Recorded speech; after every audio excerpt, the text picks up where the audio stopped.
Tudo bom, meus irmãos? Eu sou Bruno, sou psicólogo, sou membro aqui da Igreja Presbiteriana de Curitiba. Eu estou aqui hoje para dar uma pequena aula para vocês. Nós somos do Ministério Cristianismo e Cultura, aqui da IPC. Eu tenho uma temática que me é muito cara para poder falar para vocês, tá? Que é a temática de saúde mental. Antes de poder dar início à aula, eu queria só começar com uma oração, ok? Querido Deus e Pai, nós te adoramos, nós te glorificamos. O Senhor é poderoso em nossas vidas, o Senhor é o Deus que nos trata, o Senhor é o Deus que nos cura, o Senhor é o Deus que renova nossas forças, que renova as nossas vidas. O Senhor é o Deus que restabelece o nosso ser. O Senhor é o Deus que repara todas as manchas que existem na nossa vida, todas as sombras do passado, todas as sombras das escolhas erradas. Tu és o Deus poderoso, Pai. O Teu Espírito nos consola, nos visita, nos assiste. E confiando nisso, Pai, eu peço que o Senhor me dê a capacitação para poder falar de um tema tão sensível e o Senhor me dê a sabedoria adequada para poder me expressar. No poder e autoridade do nome de Jesus é que eu oro e agradeço. Amém. Saúde mental é um tema que me é muito caro, até por eu ser psicólogo, por eu trabalhar na área desde antes de me formar. Então, eu estou há 10 anos trabalhando com saúde mental infantil, com transtornos de neurodesenvolvimento, mas eu já fiz estágios e eu tive práticas relacionadas a isso desde antes da minha graduação. Sempre foi um tema que eu é um tema que eu gosto de falar, abordar dentro do contexto de igreja. Tem sido mais falado ultimamente sobre saúde mental, tem sido mais exposto ultimamente nas redes sociais, nas mídias, né? Tem tido mais divulgação científica. Ao mesmo tempo, ainda a gente sabe que ainda existe uma dose muito significativa de preconceito, é um tema que ainda é estigmatizado, as pessoas têm medo de falar sobre isso, as pessoas têm medo de se expor. E eu percebi uma necessidade de abordar essa temática. Eu tenho tido convivência com algumas pessoas que estão enfrentando lutas muito fortes sobre isso. Eu tenho visto com maior frequência pessoas relatando dificuldades com transtornos mentais nas redes sociais, pessoas que eu conheço de outros estados, e inclusive figuras públicas, né? Pessoas que eu tenho algum contato que têm alguma representatividade na esfera pública que vieram publicamente assumir que estão enfrentando lutas com isso. A gente também vê muitos relatos de líderes, pastores, né? A gente tem um problema sério, às vezes, de depressão, ou de quadros de ansiedade, ou até de suicídio em pastores. Então, eu achei por bem poder trazer essa temática, até pela situação que nós estamos vivendo hoje de pandemia. Tá? Se fosse só a doença do coronavírus, já é um problema por si só, que já deixa muita gente ansiosa. Mas a gente ainda tem um agravante que se mistura instabilidade política, insegurança econômica, toda uma alteração na nossa rotina, no nosso estilo de vida, né? As aulas ainda não voltaram, as famílias estão tendo que ter um intensivão de coexistência dentro de casa, ou então um distanciamento das atividades da sua rotina, né? Então, já é conhecido dos especialistas que é previsto uma forma de agravamento, ou seja, as pessoas que já sofrem com algum tipo de transtorno ou que têm mais sensibilidade já acabam ficando mais afetadas, é o popular gatilho, que às vezes você ouve essa expressão no Twitter ou nas redes sociais. Mas existe também a questão de que muitas pessoas são afetadas de uma forma mais intensa durante esse período de pandemia. Eu queria começar com um versículo, está lá em 1 Pedro, capítulo 1, versículo 3. Bendito Deus e Pai de nosso Senhor Jesus Cristo, que segundo a sua muita misericórdia nos regenerou para uma viva esperança, mediante a ressurreição de Jesus Cristo dentre os mortos, para uma herança incorruptível, sem mácula, imarcessível, reservada nos céus para vós outros, que sois guardados pelo poder de Deus mediante a fé, para a salvação preparada para revelar-se no último tempo. Eu tenho um carinho, toda a gente tem o nosso livro da Bíblia favorito, né? Não devia, mas tem. Eu tenho um carinho muito especial por esse livro, que é a Epístola de 1 Pedro. Ela é uma epístola que ela foi escrita num contexto específico de perseguição.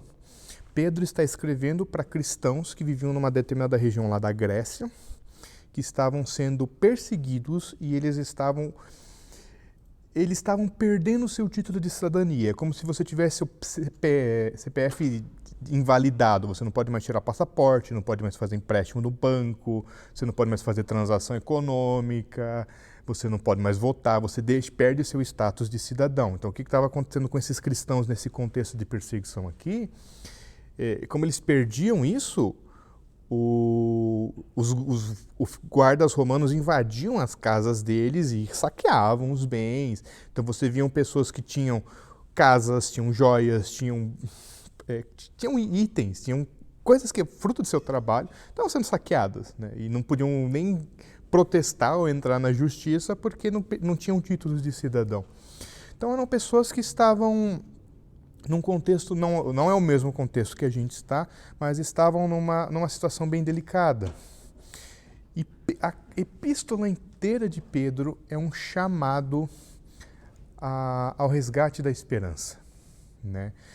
É um chamado a como cristãos nós podemos sobreviver dentro de um contexto de perseguição, de um contexto de humilhação, de um contexto de defraudação, né? E eu não vou trabalhar a epístola inteira hoje com vocês, tá? Mas esse versículo inicial, ele começa com um ponto muito interessante.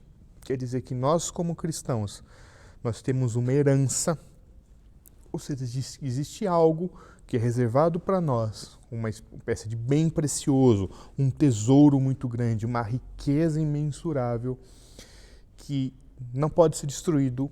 Ele usa uma expressão, pelo menos na minha versão, que é a revista atualizada, que é imarcessível, que significa que não pode, que não envelhece, que não apodrece, que não definha.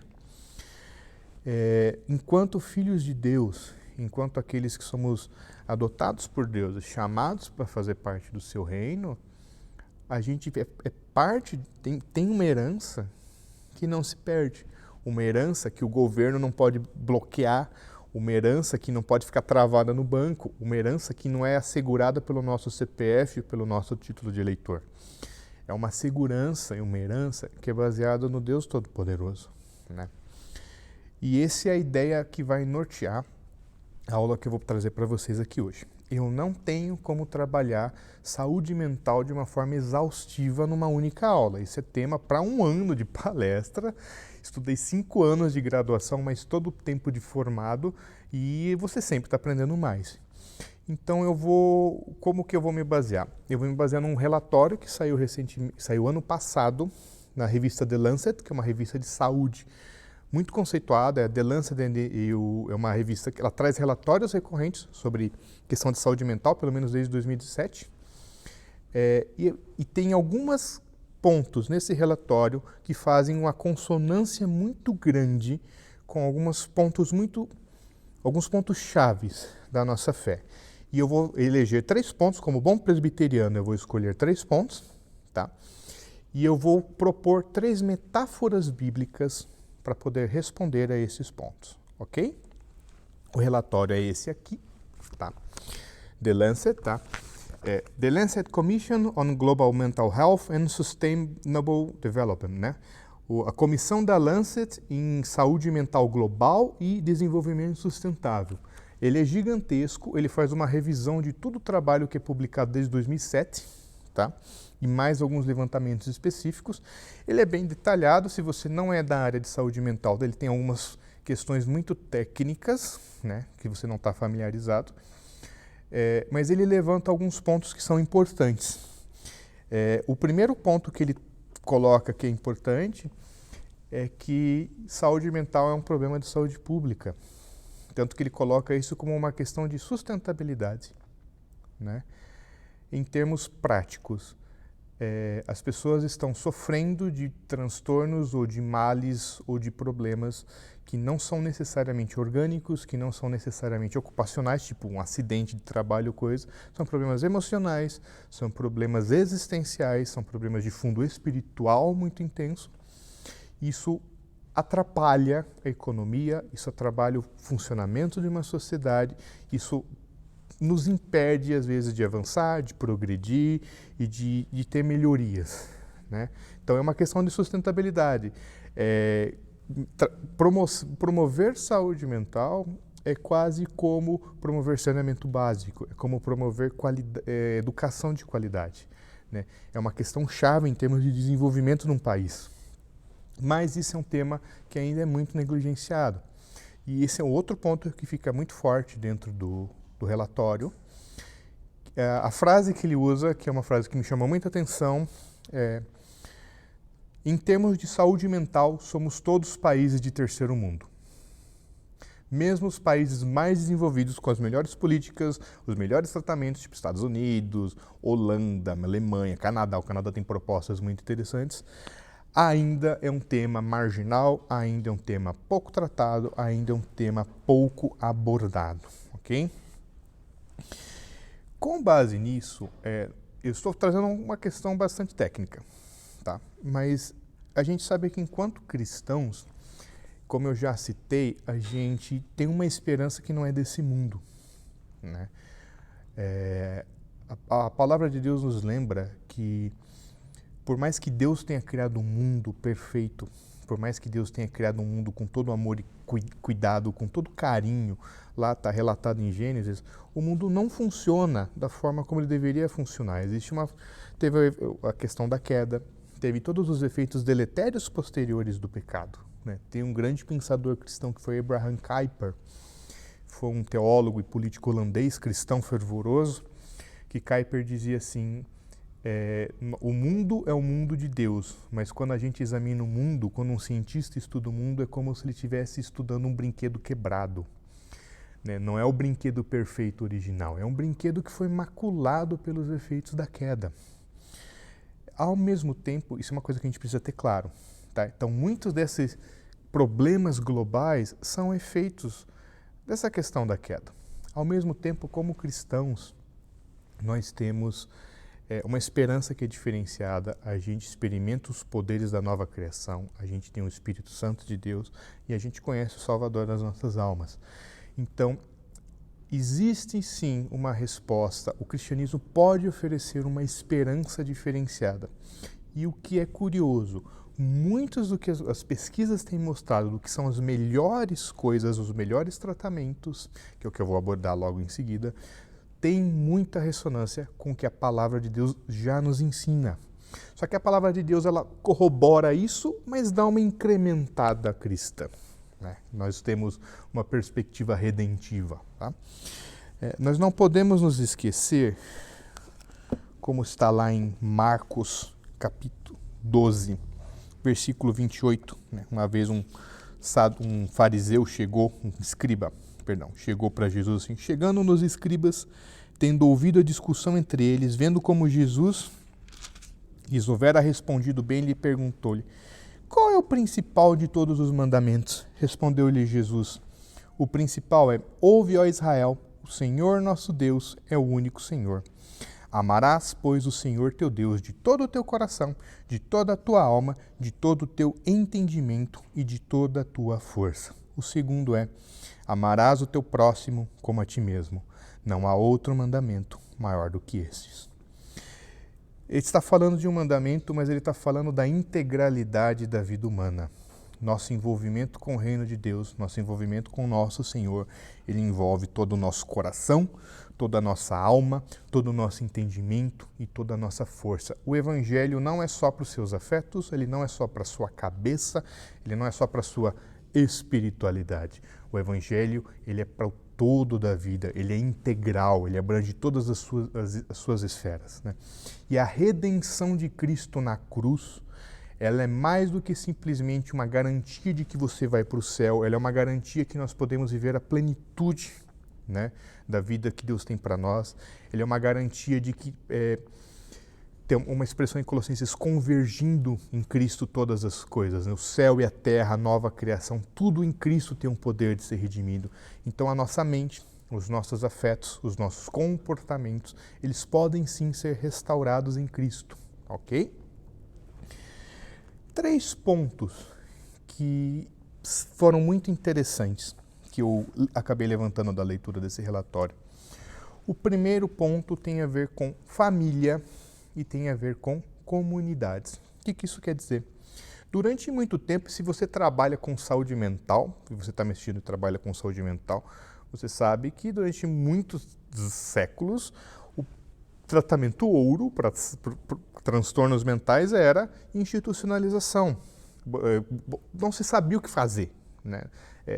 A ideia era justamente essa, as pessoas não tinham perspectiva, não se sabia como lidar com aquilo, então durante muito tempo o tratamento foi ou medicação extensiva ou institucionalização. A pessoa ia para o hospital psiquiátrico, houve muito histórico de abusos, tal. Hoje em dia é sabido que um fator importante para a saúde mental de qualquer pessoa é que ela conviva com sua família e que ela conviva em alguma comunidade. Enquanto seres humanos, nós somos seres relacionais, faz parte da nossa natureza humana. Nós somos seres que precisam e têm necessidade de convivência com outros seres humanos. E isso é intrínseco à nossa natureza.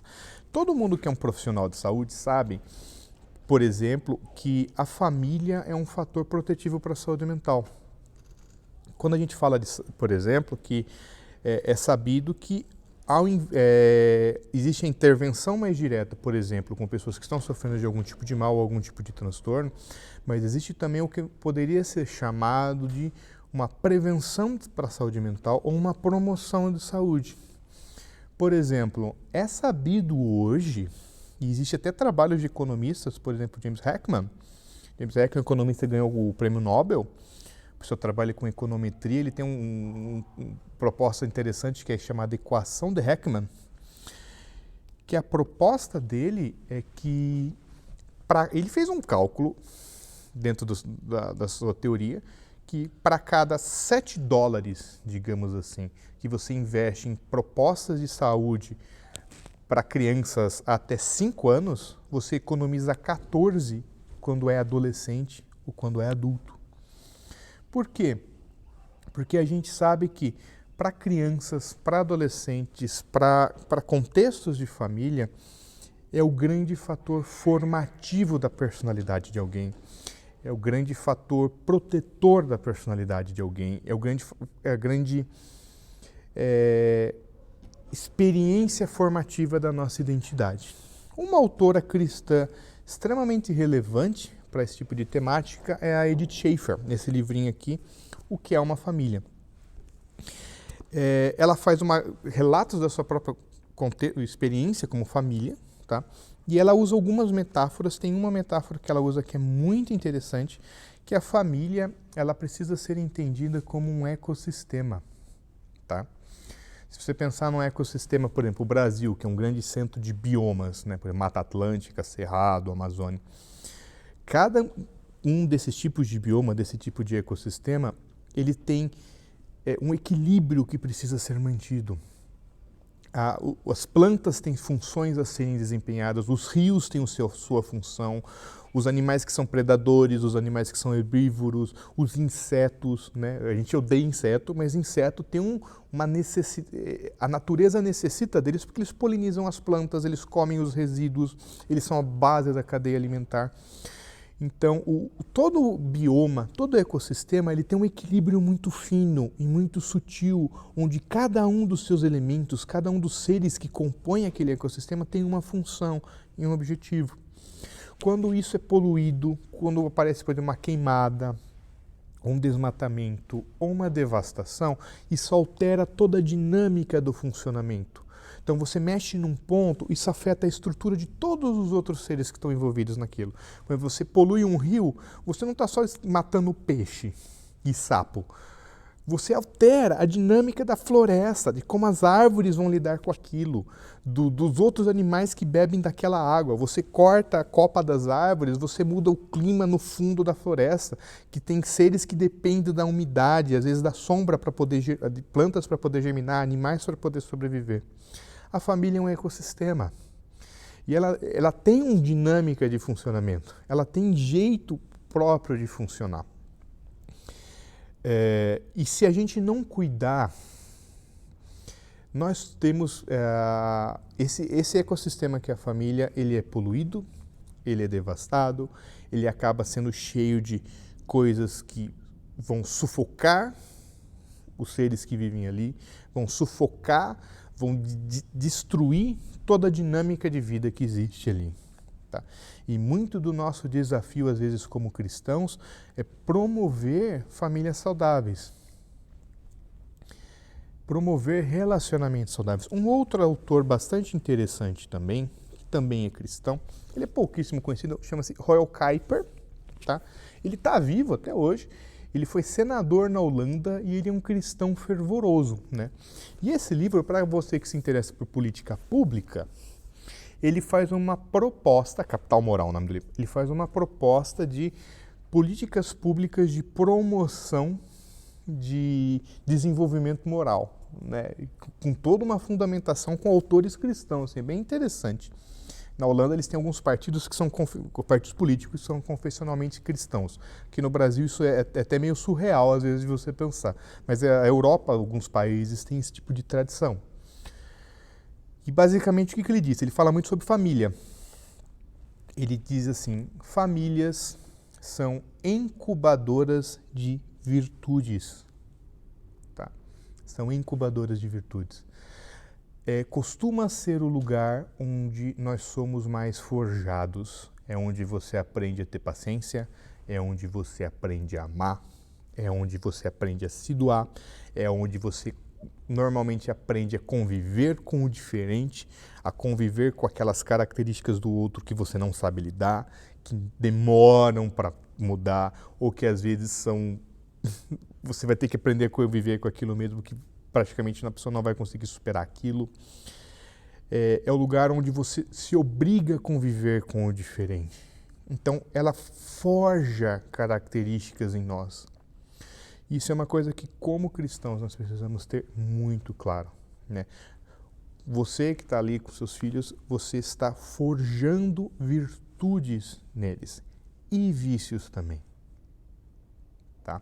Uma coisa que nós perdemos muito em conta, às vezes como família, é que, por exemplo, na educação dos filhos, ou às vezes nos nossos relacionamentos conjugais, a gente precisa ser intencional, né? A gente precisa ter mais intencionalidade e mais direcionamento. Então, muitas vezes você precisa ser bastante ativo, por exemplo, na promoção de ensinar seu filho a ser paciente. A gente sempre investe, tem que estudar, tem que trabalhar, tem que se dedicar para os esportes. E às vezes a gente precisa ser mais incisivo, às vezes justamente em promoção de determinadas virtudes. Tá? E o Royal Kuiper, ele estende isso também para a questão da igreja. A igreja é um outro ambiente onde são forjadas virtudes. Tá? Hoje existe uma moda de você ter igreja conforme o gosto do freguês, né? Eu tenho um amigo que diz que tem gente tem fast food de igreja, você escolhe o buffet que você vai comer. Esse não é o propósito de ser igreja e esse não é o propósito de ser família. Família também não é um fast food onde cada hora você escolhe o que você vai comer, onde vai comer. Onde você escolhe o elemento que você gosta, o elemento que você não gosta. A Bíblia tem uma metáfora muito importante, um princípio muito importante quando se trata de família e quando se trata de igreja, que se chama aliança. Ok? Lá em Deuteronômio, capítulo 11, no versículo 18. Ponde, pois, estas minhas palavras no vosso coração e na vossa alma, atai-as por sinal na vossa mão, para que estejam por frontal entre os olhos. Ensinai-as a vossos filhos, falando delas assentados em vossa casa e andando pelo caminho, e deitando-vos e levantando-vos. Escrevei-as nos umbrais da vossa casa e nas vossas portas, para que se multipliquem os vossos dias e os dias de vossos filhos na terra que o Senhor, sob juramento, prometeu dar a vossos pais, e sejam tão numerosos como os dias do céu acima da terra. O que significa dizer que o nosso relacionamento como família é de aliança? O que significa dizer que o nosso relacionamento como igreja é de aliança? Significa dizer que ele não é um contrato, ele não é um papel onde você assina o que você vai fazer e onde o outro assina o que ele vai fazer. Um relacionamento de aliança, ele é mais do que um contrato de prestação de serviço, ele é um vínculo indissociável. Existe sim obrigação de todas as partes, mas ele envolve um pacto. Esse é um dos motivos pelo qual nós que somos presbiterianos batizamos criança. Nós entendemos que eles são filhos da aliança. Eles fazem parte de um pacto, eles fazem parte de algo que começou há muito tempo atrás. Lá com Moisés teve as suas primeiras iniciativas, depois com Cristo ele sofreu uma renovação. Nós somos filhos dessa aliança, nós fazemos parte dessa aliança. O nosso relacionamento com família é um relacionamento de aliança. Você não escolhe os seus filhos, você não escolhe os seus pais. Quando você casa, você não escolhe o pacote que vem junto, sogra, cunhado, primo, isso tudo vem junto, tá? E envolve um forjar do seu caráter, um forjar do meu caráter na capacidade de conviver. A igreja envolve isso também, tá?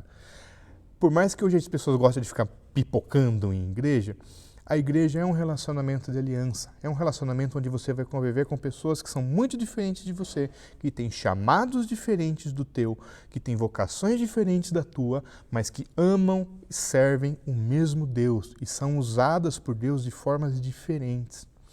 Esse é um ponto muito importante que foi perdido por muitas gerações, que é justamente esse entendimento de que enquanto família e de que enquanto igreja nós somos aliança.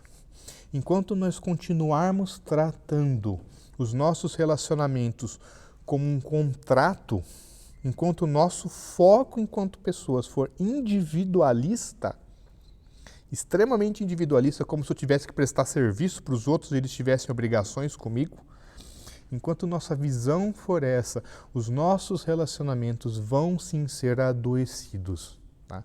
Nós não vamos conseguir desfrutar relacionamentos genuínos. Nós não vamos conseguir desfrutar intimidade genuína. E a longo prazo, isso adoece. Então, a metáfora bíblica, uma proposta bíblica para essa fragmentação de relacionamentos que nós vivemos hoje é a questão da aliança. E é sabido, gente, isso é comprovado. Tem um artigo gigantesco ali mostrando isso, com uma referência bibliográfica gigantesca.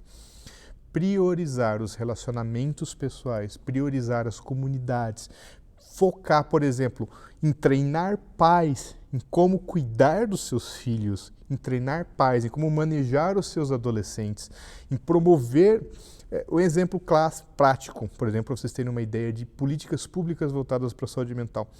A promoção, por exemplo, da licença maternidade. Parece bobagem, né? Mas porque para um bebezinho tão pequenininho, num momento de vulnerabilidade, é importante estar perto da mãe. É importante que aquele vínculo inicial se construa, que aquele cuidado inicial se construa.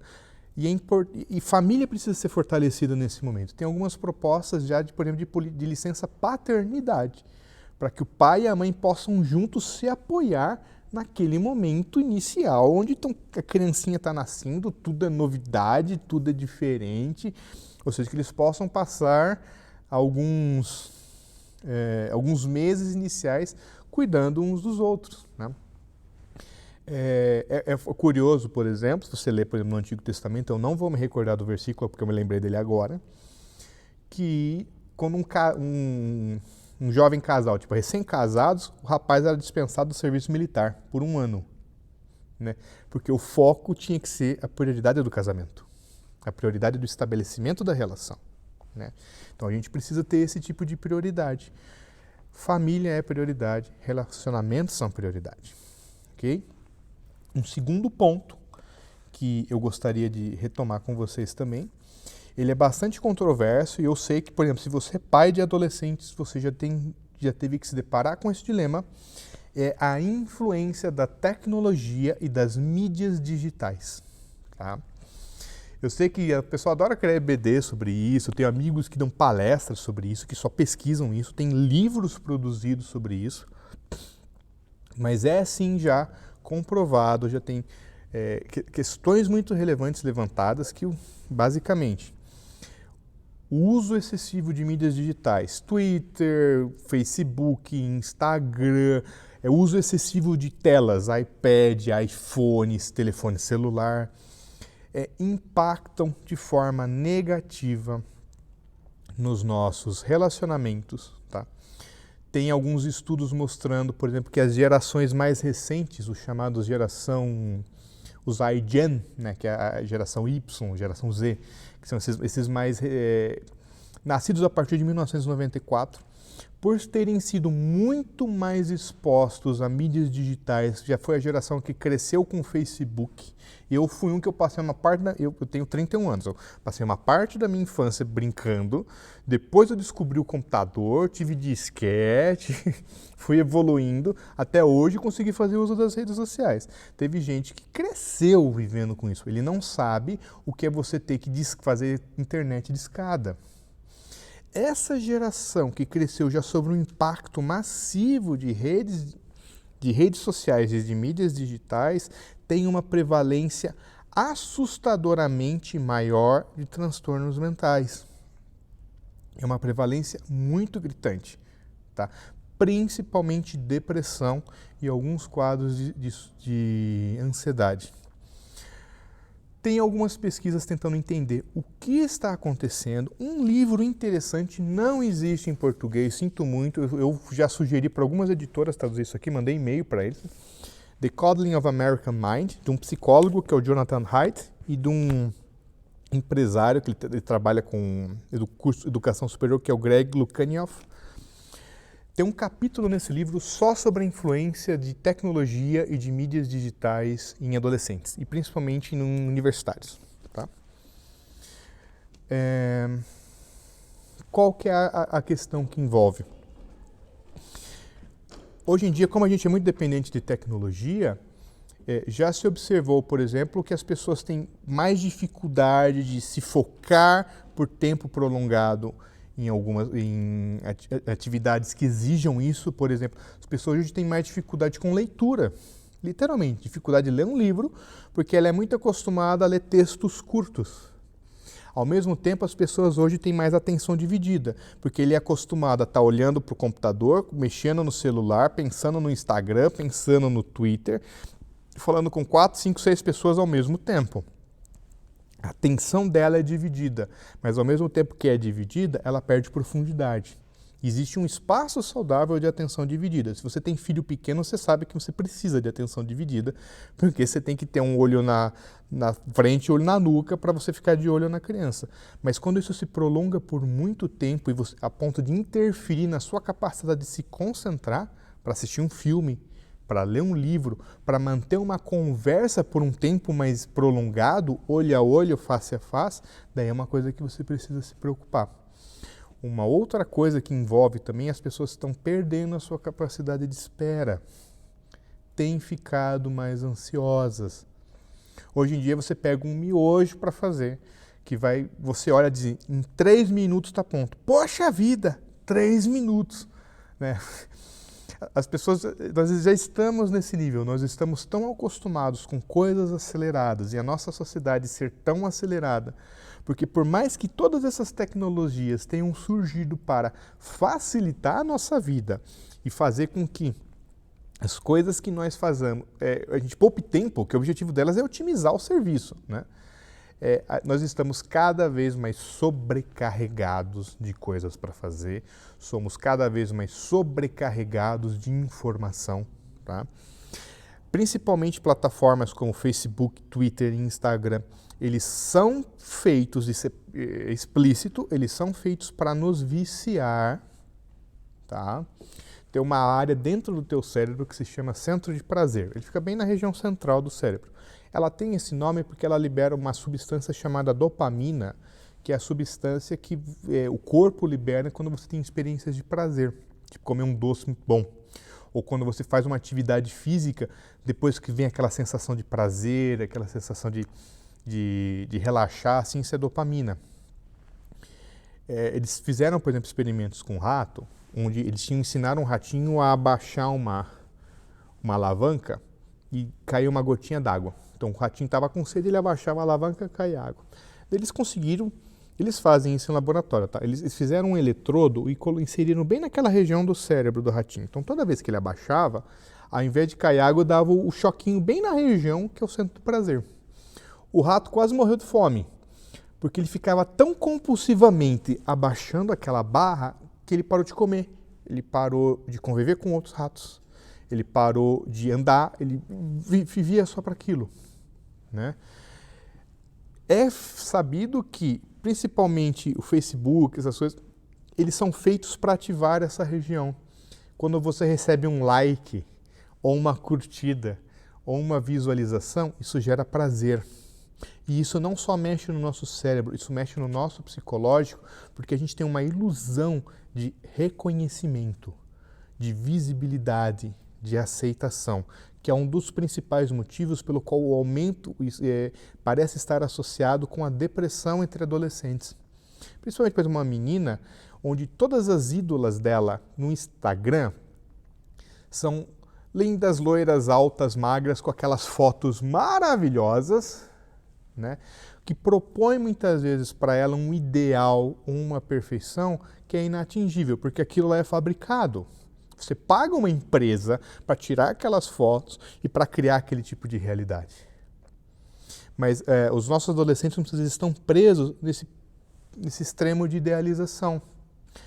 Ao mesmo tempo, por que hoje em dia a gente vê, por exemplo, que as redes sociais são mais agressivas do que, por exemplo, era o videogame, o computador e a televisão, por exemplo, que eu cresci convivendo com isso?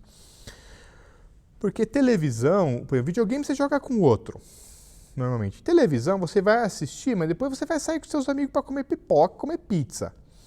Agora, em redes sociais, você está conversando com muita gente sozinho no teu quarto. Então, as pessoas pararam de conviver.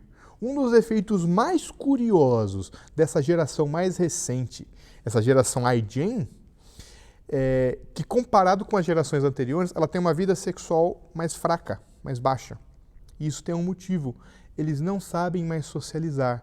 Nós estamos tendo hoje relatos, por exemplo, de adolescentes, que o rapaz tem extrema dificuldade de se aproximar de uma menina, de como iniciar uma conversa, como iniciar um flerte, como puxar um papo, como convidar ela para sair. Hoje, a maior parte maior parte, não dá para ser tão generalista, mas uma grande parte dos relacionamentos se iniciam via redes sociais, tipo um bate-papo no WhatsApp, um comentário no Facebook, né? As pessoas estão perdendo essa espontaneidade da interação. Isso se agrava. Por que isso é importante? Porque isso se agrava em períodos de pandemia. Tá? As pessoas vão ficar mais tempo em casa e existe uma grande chance de as pessoas se focarem demais em redes sociais e serem mobilizadas de maneira excessiva por polêmicas no Twitter ou por polêmicas no Instagram, ou aqueles que o pessoal chama de exposed ou swarming, são aquelas campanhas de cancelamento, ou por temáticas que muitas vezes são alheias à vida diária daquelas pessoas, né? Você é um super mega militante no Twitter. No teu dia a dia, você não consegue nem limpar a sua casa direito. Você não consegue sair para conversar. Você é super famoso no Instagram, mas no seu dia a dia você quase não tem amigos. É um tipo de coisa que nós precisamos cuidar, e esse tempo de pandemia exacerba esse tipo de característica, tá? É uma coisa que nós precisamos estar mais atentos. Uma resposta cristã para isso. A resposta cristã não é proíba as redes sociais do teu filho adolescente. Não é, tipo, não tenha computador em casa. Teve uma época, quando começou a Revolução Industrial, que tinha os ludistas, né? Aquela galera que se reunia e quebrava todas as máquinas. Vamos destruir tudo. Não, a proposta cristã não é essa. Tecnologia faz parte da cultura, faz parte da criação de Deus. Ela não é uma coisa ruim por si só, mas ela precisa ser bem administrada. A resposta cristã para o uso das redes sociais, das mídias digitais, da tecnologia se chama mordomia. Nós precisamos aprender a ser mordomos, a gerenciar os nossos usos de redes sociais. Em Mateus 25, a partir do versículo 14, o texto é bem extenso, então eu não tenho como me aprofundar mais diretamente nele, mas é a parábola dos talentos, né? Quando você tem um rei que ele chama vários servos e distribui entre eles diferentes talentos e dá a cada um deles um trabalho de cuidar daqueles talentos. Alguns deles fazem aquilo se promover e tem um que é o que recebe menos, tipo ele enterra, e daí quando o rei volta, todos eles vão trazer o quanto eles lucraram e vem aquele a dizer, eu fiquei com medo. E daí ele diz, servo ruim, você não soube administrar os nossos talentos. Tecnologia, redes sociais, Instagram, Twitter, eles são como dádivas que são dadas na nossa mão. A gente precisa saber gerenciar, a gente precisa saber administrar. Algumas orientações bastante práticas. Estabeleça um horário para usar. Não use o tempo inteiro. Para crianças especificamente, a Associação Internacional de Pediatria recomenda que antes de 3 anos elas não deveriam ser expostas a telas. Tá? Então, não deixe seu filho passar a tarde inteira assistindo Galinha Pitadinha. Eu sei que nesse tempo de pandemia é bastante complicado, mas não é o ideal. Tá? Precisamos ter paciência e sabedoria na administração desses tipos de rede. E como família, por exemplo, a gente precisa saber o que os nossos filhos, por exemplo, estão vendo, o que os nossos filhos estão entrando, quem são as pessoas que eles estão seguindo. Eu falei anteriormente que famílias são incubadoras de virtude. Falando de uma maneira bastante franca, se você como pai, ou como educador, ou como líder, ou como pastor, você não é ativo na promoção de virtudes nas pessoas que estão debaixo da tua autoridade, por exemplo, se eu como pai não tento fazer uma proposta cristã de afetividade ou de sexualidade, não sou ativo de ensinar isso para os meus filhos, ele vai aprender isso com o Felipe Neto. Ele vai aprender isso com a Mayra Card ou com o Dan Bilzerian. E talvez você não saiba quem são o nome dessas pessoas, mas teu filho adolescente sabe quem são. Tá? São essas figuras, esses ídolos, essas figuras pop que vão moldar as opiniões, os interesses e os valores de muita gente. Como cristãos, nós precisamos ser mais ativos na promoção disso. Tá? Nós precisamos ser bons mordomos, bons gerentes. Uma outra metáfora que uma vez eu vi ser usada é que a gente precisa administrar as redes sociais como a gente administra comida. Você não come fast food, Big Mac todo dia. Você precisa ter uma alimentação saudável. Tem um momento que você come porcaria, um momento que você se dá uma liberdade, hoje é o dia do lixo. Mas boa parte das vezes você precisa ter salada para fibra, para movimentar o teu estômago. Você precisa ter água, você precisa ter carboidrato, você precisa ter uma dose de açúcar para ter energia. Você precisa gerenciar isso. Se você só consome porcaria das redes sociais, só comida pesada, comida que enche, mas não nutre, você vai ficar subnutrido. Você vai ficar gordo, subnutrido. Então a gente precisa ter sabedoria na administração desses tipos de coisa, ok? O terceiro ponto que eu queria levantar, e daí eu fecho, porque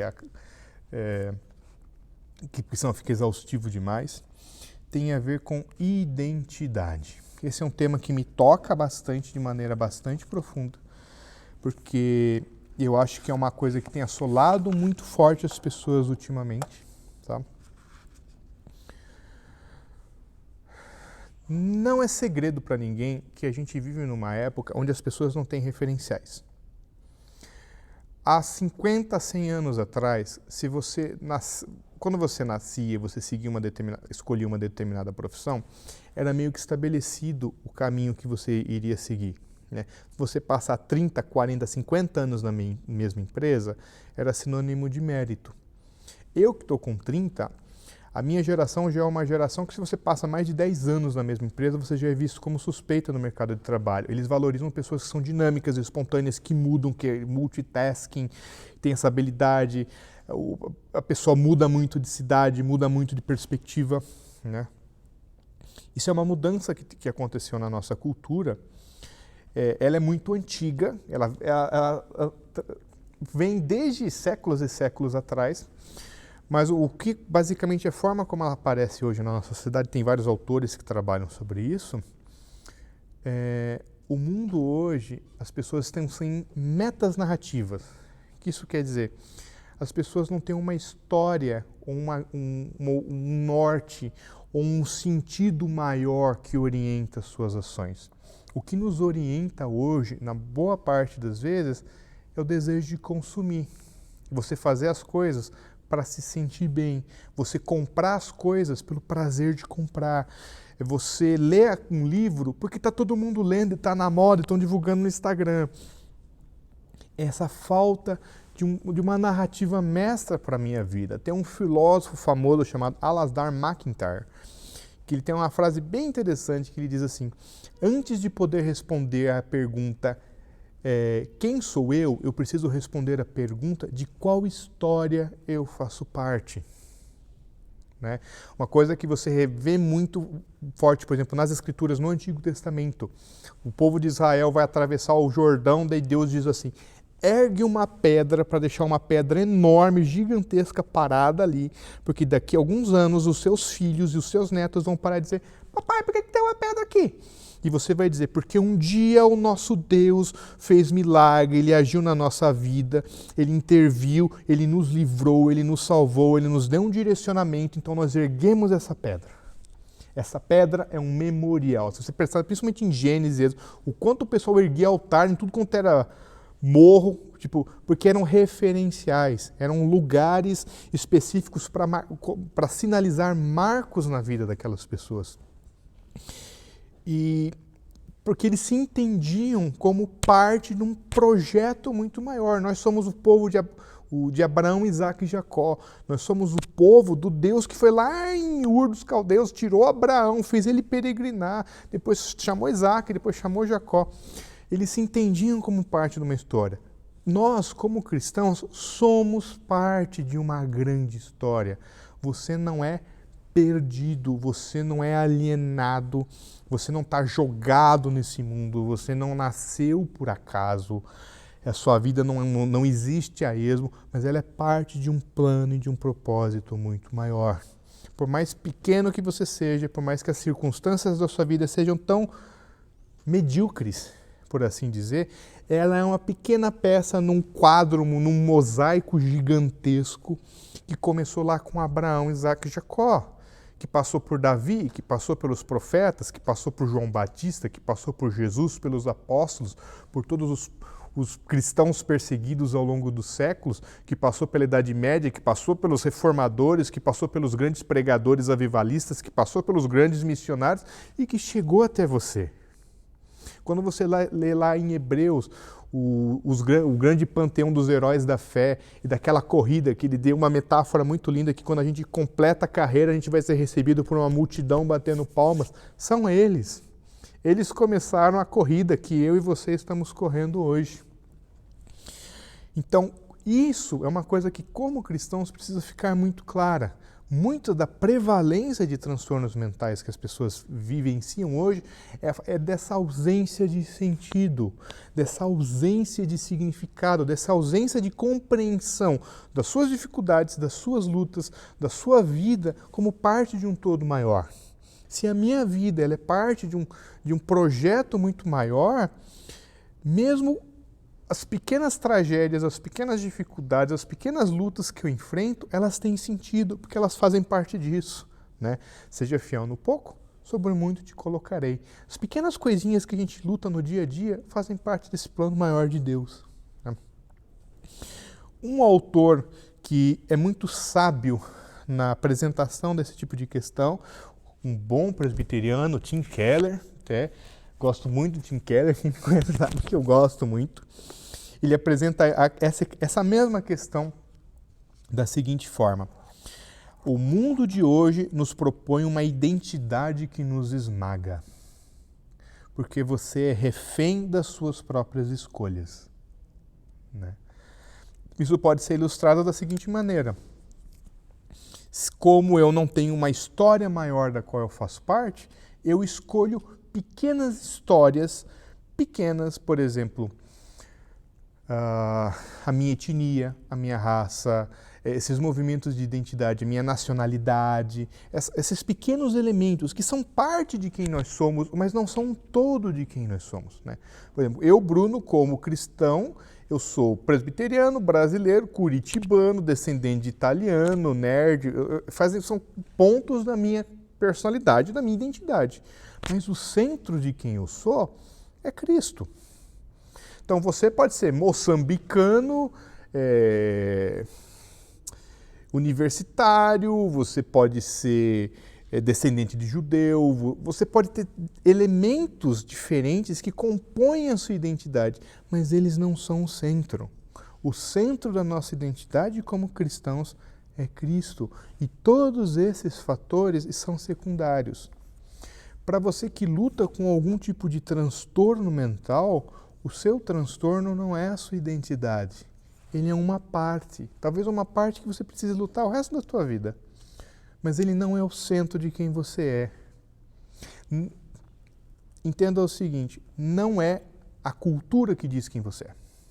Não é a sociedade que diz quem você é. Mas também não é o seu eu interior, porque o nosso coração é enganoso. Quem diz quem você é Cristo. Tá?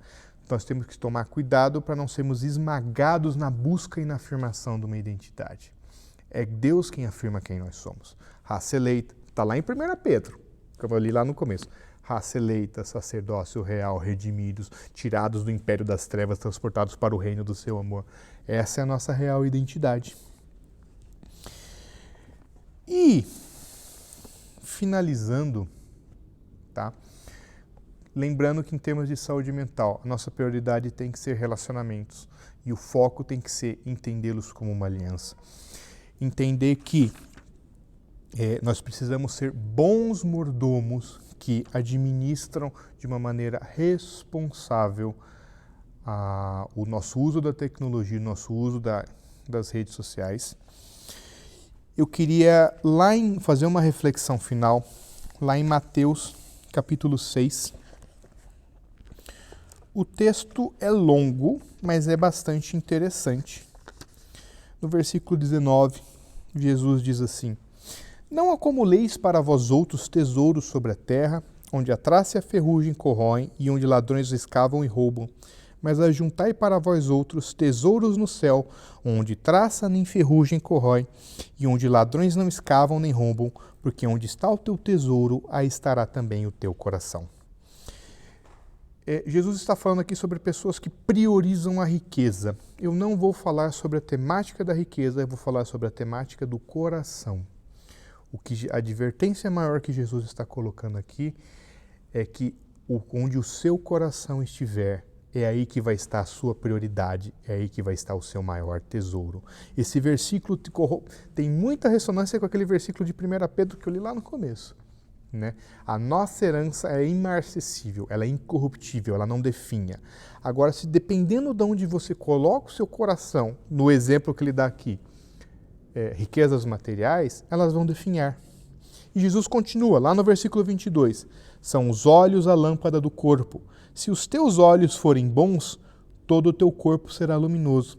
Se, porém, os teus olhos forem maus, todo o teu corpo estará em trevas. Portanto, caso a luz que em ti há sejam trevas, que grandes trevas serão. O teu coração, Jesus está continuando no mesmo raciocínio, o teu coração determina o que você enxerga. O teu coração, o que você entesoura, o seu tesouro maior, ele vai determinar as coisas que você vai olhar e as prioridades que você vai ter. No versículo 24, ele dá uma outra informação que é interessante. Ninguém pode servir a dois senhores, porque ou há de aborrecer-se de um e amar o outro, ou se devotará a um e desprezará o outro. Não podereis servir a Deus e as riquezas. Ele está falando de riqueza e eu vou me permitir uma liberdade hermenêutica. O tesouro maior do seu coração cria o Deus a quem você serve. Ele te escraviza, ele te domina. E porque ele te escraviza, porque ele direciona o teu olhar, lá no versículo 25. Por isso vos digo, não andeis ansiosos pela vossa vida quanto ao que haveis de comer ou beber, nem pelo vosso corpo quanto ao que haveis de vestir. Não é a vida mais do que o alimento e o corpo mais do que as vestes? Observai as aves do céu, não semeiam, não colhem, nem ajuntam em celeiros, contudo o vosso Pai Celeste as sustenta. Porventura não valeis vós muito mais do que as aves? Qual de vós, por ansioso que esteja, pode acrescentar um côvado ao curso da sua vida? E por que andais ansiosos quanto ao vestuário? Considerai como crescem os lírios do campo, eles não trabalham nem fiam. Eu, contudo, vos afirmo que nem Salomão, em toda a sua glória, se vestiu como qualquer deles. Ora, se Deus veste assim a erva do campo, que hoje existe e amanhã é lançada ao forno, quanto mais a vós outros, homens de pequena fé. Portanto, não vos inquieteis dizendo que comeremos, que beberemos ou com que nos vestiremos, porque os gentios é quem procuram todas estas coisas. Pois vosso Pai Celeste sabe que necessitais de todas elas. Buscai, pois, em primeiro lugar o seu reino e a sua justiça, e todas essas coisas vos serão acrescentadas. O tesouro maior do teu coração, aquilo onde você coloca mais a sua esperança, direciona o teu olhar, ele te escraviza, toma as rédeas da tua vida, e ele depende, se for um ídolo falso, se for um tesouro corruptível, ele vai desgastar os seus relacionamentos, ele vai te gerar ansiedade, porque ele vai te dar expectativas irreais sobre a vida, irreais sobre quais são suas prioridades. Quando o nosso tesouro está firmado no Senhor, está firmado no nosso Rei, não que, por exemplo, no caso aqui está citando o exemplo da riqueza, não que riqueza seja ruim, não que ajuntar em celeiro seja errado, mas que quando a sua prioridade é o reino, isso se torna subordinado à prioridade principal que é o reino.